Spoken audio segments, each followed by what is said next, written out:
Imran Khan, Secretary General Haseen Brahim Taha, Royal Highnesses, Honorable Foreign Ministers, Excellencies, Assalamu Alaikum.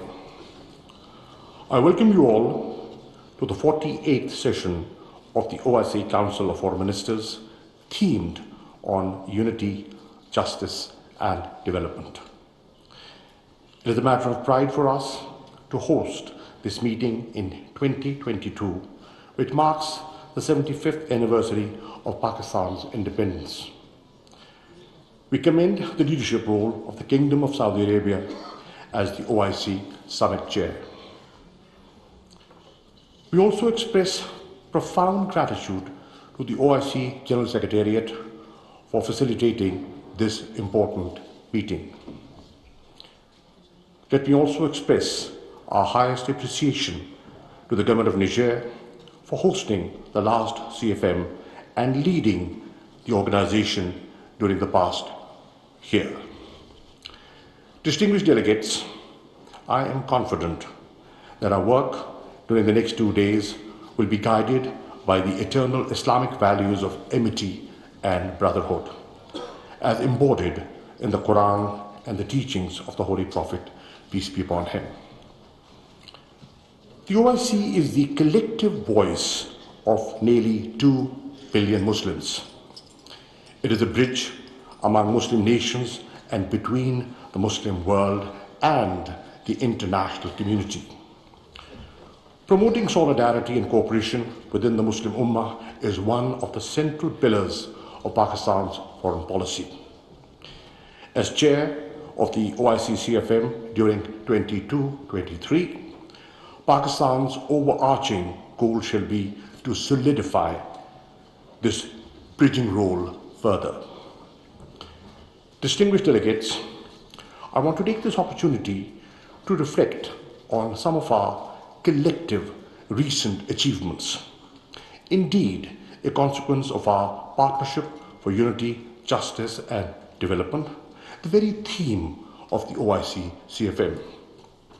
We met in this hall last December, uniting within an exceptionally short span of time for the extraordinary session of the CFM on Afghanistan. Together, we made some historic and concrete decisions. We agreed to establish the OIC Humanitarian Trust Fund. We appointed a special envoy of the OIC Secretary General. We launched an Afghanistan food security program. We strengthened OIC's presence in Afghanistan by reinforcing the OIC mission in Kabul. These actions that we took continue to go a long way with helping our Muslim brothers and sisters in Afghanistan in their greatest time of need. Also, you will recall at the last OIC CFM in Niamey, we came together to call for an International Day to combat Islamophobia. Today, I am proud to stand before you with the Muslim Ummah, welcoming the recent designation of 15th March as the International Day to combat Islamophobia by the UN General Assembly. The International Day to combat Islamophobia was designated such owing to our unity as the OIC. Pakistan is gratified to have played its role in garnering consensus on this important issue. Through the observance of this day, the OIC will enhance greater global awareness of Islamophobia and advance solutions through collective action. Further, while recounting our achievements, I also want to touch upon the tremendous work being done by our collective platforms. COMMENT has been instrumental in enhancing cooperation and coordination in scientific and technological fields, including through partnerships, capacity building, and joint research programs. It is playing a leading role in the implementation of OIC Science and IT Agenda 2026. Pakistan is pleased to host the COMMENT headquarters in Islamabad. Since its inception, Islamic Development Bank has to date mobilized $65 billion for investment and development assistance aid. It is one institution which has consistently been rated AAA across all international rating agencies. The Islamic Chamber of Commerce, Industry and Agriculture, based in Karachi, is galvanizing investment, influencing policy, making and undertaking initiatives for development of the private sector. I mention some of these achievements to you all here today, not to blow our own trumpets, but rather for these to serve as a blueprint for constructive and tangible action and as an impetus for collective action moving forward. Distinguished delegates, we are witnessing unprecedented turbulence at the global level. Conflict in Ukraine, which has rekindled East-West tensions, threatens international peace and security. A new and destabilizing global arms race is underway. Conflicts among and within nations have proliferated. Political and military blocs are vying for more power at the cost of global equilibrium. World trade and growth are declining under the weight of technology wars. Inequality has become a defining feature of our times. The COVID-19 pandemic has increased inequalities through greater debt burdens, fiscal deficits, and liquidity crunch. Rising commodity prices will further accentuate inequalities, erode development gains, and hinder progress towards sustainable development goals. Climate change is accelerating and making parts of our Earth inhospitable and warmer than ever. The Muslim world is faced with conflicts in the Middle East, prolonged foreign occupation, and the denial of the right to self-determination, most notably to the people of Palestine and Kashmir. The Muslim world's resentment is increasing due to frequent external interventions in Muslim countries. Distinguished delegates, left unaddressed, these conflicts and disputes undermine our unity and solidarity, expose our countries to foreign interference and intervention, fuel terrorism and extremism, and deflect attention from our development goals and the welfare of our peoples. To help forge a collective response and under the theme of partnering for unity, justice and development, I would like to focus on three specific challenges. First, partnering for unity by jointly addressing the challenges and conflicts within the Ummah. Second, uniting for justice for the rights of Muslims under occupation and conflicts with countries beyond our Ummah. This should also include the urgency of addressing the pervasive Islamophobia facing Muslims in non-Muslim majority countries. Third, partnering for development by effectively addressing the triple global crisis of COVID-19, development and climate change.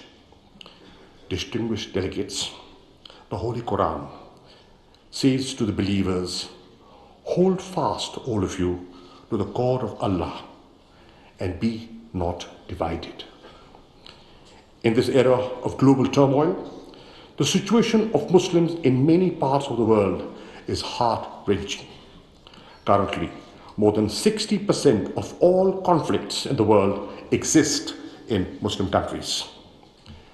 From Yemen to Syria to the Sahel, the range of conflicts in the Muslim world and their intensity is palpable. These are festering wounds on the body politic of Islam. More than 2/3 of all refugees worldwide come from just 5 countries: Syria, Afghanistan, South Sudan, Myanmar, and Somalia. Above all, the Muslim countries are hosting the largest number of refugees. While we must work to prevent outside interference in the Muslim world, we alone can find solutions to internal fissures and challenges. The key to ending these conflicts and disputes is comprehensive engagement and cooperation among the Islamic countries. Ladies and gentlemen, the Islamic world is endowed with both natural and human resources that are unmatchable. We are home to over 1/4 of the world's entire youth. This unparalleled youth pulse is yearning for opportunities and progress. It is a harbinger of innovation, industry, and growth. Prime Minister Imran Khan has declared the year 2022 as investment in the youth. Building on this potential, it is time for the Ummah to forge a collective response to the current turmoil inside its borders and the ongoing global transition. We must be a reliable partner in forging unity, justice, and development across the globe, but not anyone's accomplice in aggression or domination. To this end, I propose convening an OIC ministerial conference during 22-23. This conference, among others, could assess the need for establishing a peace and security architecture akin to all other regional organizations. This conference would also discuss how the OIC can and must strengthen itself by developing and deploying tools for conflict prevention, mediation, reconciliation, and peace building. Excellencies, ladies and gentlemen, partnering for justice is an injunction from the Quran. Allah enjoins Muslims to be upholders of justice, witnesses for Allah. The vision behind the OIC creation was to raise the united voice of the Islamic Ummah against the injustices perpetrated against Palestinian Muslims under occupation. But even 50 years of the OIC establishment, after 50 years of the OIC establishment, we are far from seeing justice for Muslims in many parts of the world. The Muslims of Palestine and the Indian illegally occupied Jammu and Kashmir are still reeling under subjugation. For the last 7 decades, they have struggled to achieve their inalienable right to self-determination. Under the relevant United Nations resolutions, a permanent solution to the Palestinian question with the pre-1967 borders and Al-Quds al-Sharif as the capital of a viable, independent, and contiguous Palestinian state is essential. Similarly, Kashmir continues to bleed. The threat of genocide is most imminent in the Indian illegally occupied Jammu and Kashmir. The RSS BJP Hindutva-inspired government in India has unleashed a reign of terror by an occupation force of 900,000 in IIOJK since the 5th of August 2019. Akin to the situation in Palestine, this is accompanied by illegal efforts to change the demographic structure of the occupied territory and transform it into a Muslim minority region. This is a clear violation of international law, particularly the 4th Geneva Convention. Indian actions violate the resolutions of the UN Security Council and the OIC on Jammu and Kashmir. The illegal acts increased the threat of a conflict between India and Pakistan. Kashmiris are looking towards their Muslim brothers and sisters for support. India's violence against Muslims is not limited to IIOJK. Civil society organizations and independent observers have warned that Muslims in Hindutva-controlled India are also living under the threat of genocide. Our Holy Prophet, peace be upon him, said that believers are just like one body. When one of the limbs suffers, the whole body responds to it with wakefulness and fever. It is incumbent to resolve these challenges by partnering with the international community as well. Beyond adopting resolutions, we must take concrete and tangible steps towards permanent solutions. A similar resolve and unity is needed in countering the ideologies of hate, such as Islamophobia and right-wing racism. Repeated incidents of desecration of the Holy Quran and reprinting of caricatures have seriously hurt the sentiments of Muslims across the world. They also cause great anguish within the Islamic world. While we welcome the recent designation of 15th of March as the International Day to Combat Islamophobia by the UN General Assembly, we believe the appointment of the OIC Secretary General's Special Envoy on Islamophobia during this CFM would be a concrete step in coordinating such collective action. It should be our shared objective to ensure that deliberate insults and defamation of all religions, including Islam, should also be criminalized, and we must be united to achieve this.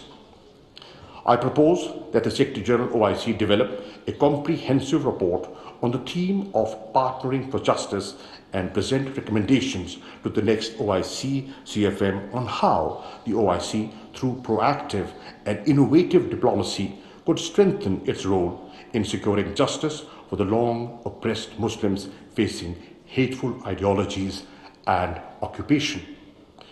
Distinguished delegates, to forge partnerships for development, the OIC countries must mobilize international support for a comprehensive strategy that should include: 1.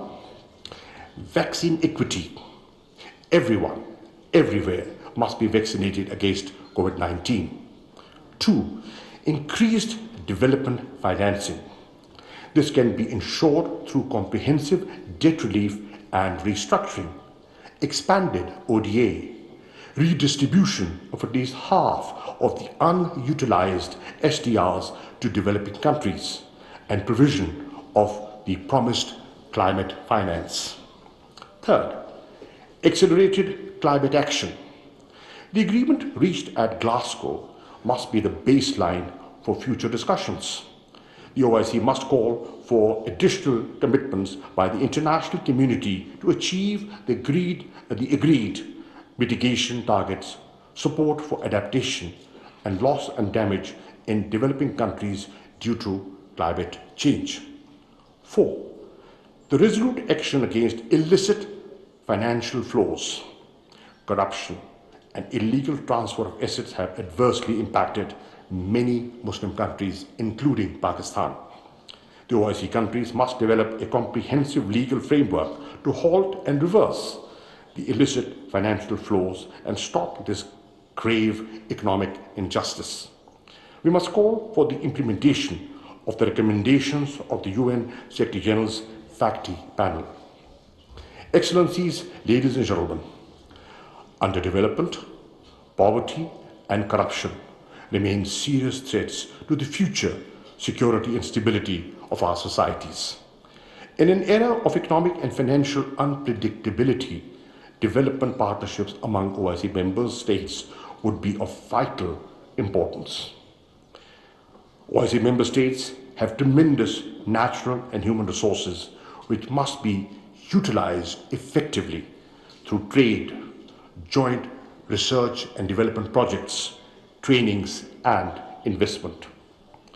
To promote research and technological innovation in the Muslim world, we need to synergize the Muslim scientific and intellectual pool and fully utilize the platform of COMMENT to achieve the OIC SDI Agenda 2026.